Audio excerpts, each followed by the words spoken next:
درنو لیدونکو او مینوالو السلام علیکم، وخت مو بخیر. د نن ورځې تازه خبرونو ته مو پام راوړم. لومړی خبر: کورنۍ چارو وزارت د سر پاسوال عبدالرزاق د پولیسو اکاډمۍ کې د رقابتي کانکور ازموینې اخیستو خبر ورکړ. د یاد وزارت د معلوماتو له مخې یاد ازموینه کې چې د ښځو په ګډون پکې ګڼو ځوانانو حضور درلود، پایلې به یې راتلونکې اونۍ اعلان شي. د یاد وزارت په خبره د پایلو تر اعلانېدو وروسته به بریالي شوي سرتیري د ګمرکونو د ساتنې دنده پر غاړه ولري. دوهم خبر: امریکا افغانستان سره 30 میلیونه ډالر مرسته کوي. د امریکا د بهرنیو چارو وزارت وایي له کرونا سره د مبارزې په موخه له افغانستان سره څه د پاسه 14.7 میلیون ډالر مرسته کوي.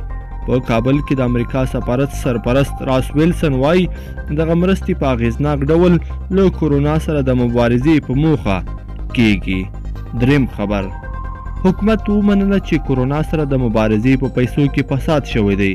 د ولسمشرۍ ماڼۍ د پلټنې ادارې ومنله چې په مرکز او ولایتونو کې د کرونا وایروس سره د مبارزې لپاره په ځانګړو شویو پیسو کې فساد شوی دی.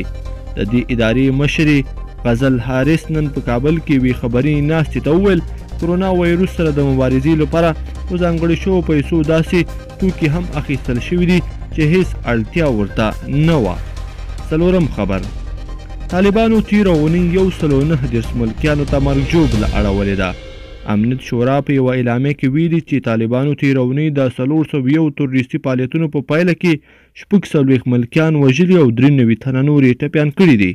د امنیت شورا د راپور پر اساس طالبانو د هوکړې خلاف خپل تاوتریخوالي ته دوام ورکړی او د هېواد د 23 ولایتونو له ډلې تر ټولو زیاته مرګ ژوبله په هلمند، بادغیس او غور ولایتونو کې خلکو ته اړولې ده.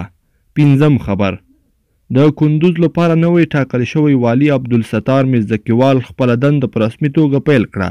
سیمه ییز خبریالان وایي چې د نوموړي د دندې پیلولو مراسمو پر مهال غونډې ته نږدې 100 راکټونه هم لګېدلي او غونډه ګډوډه شوې ده.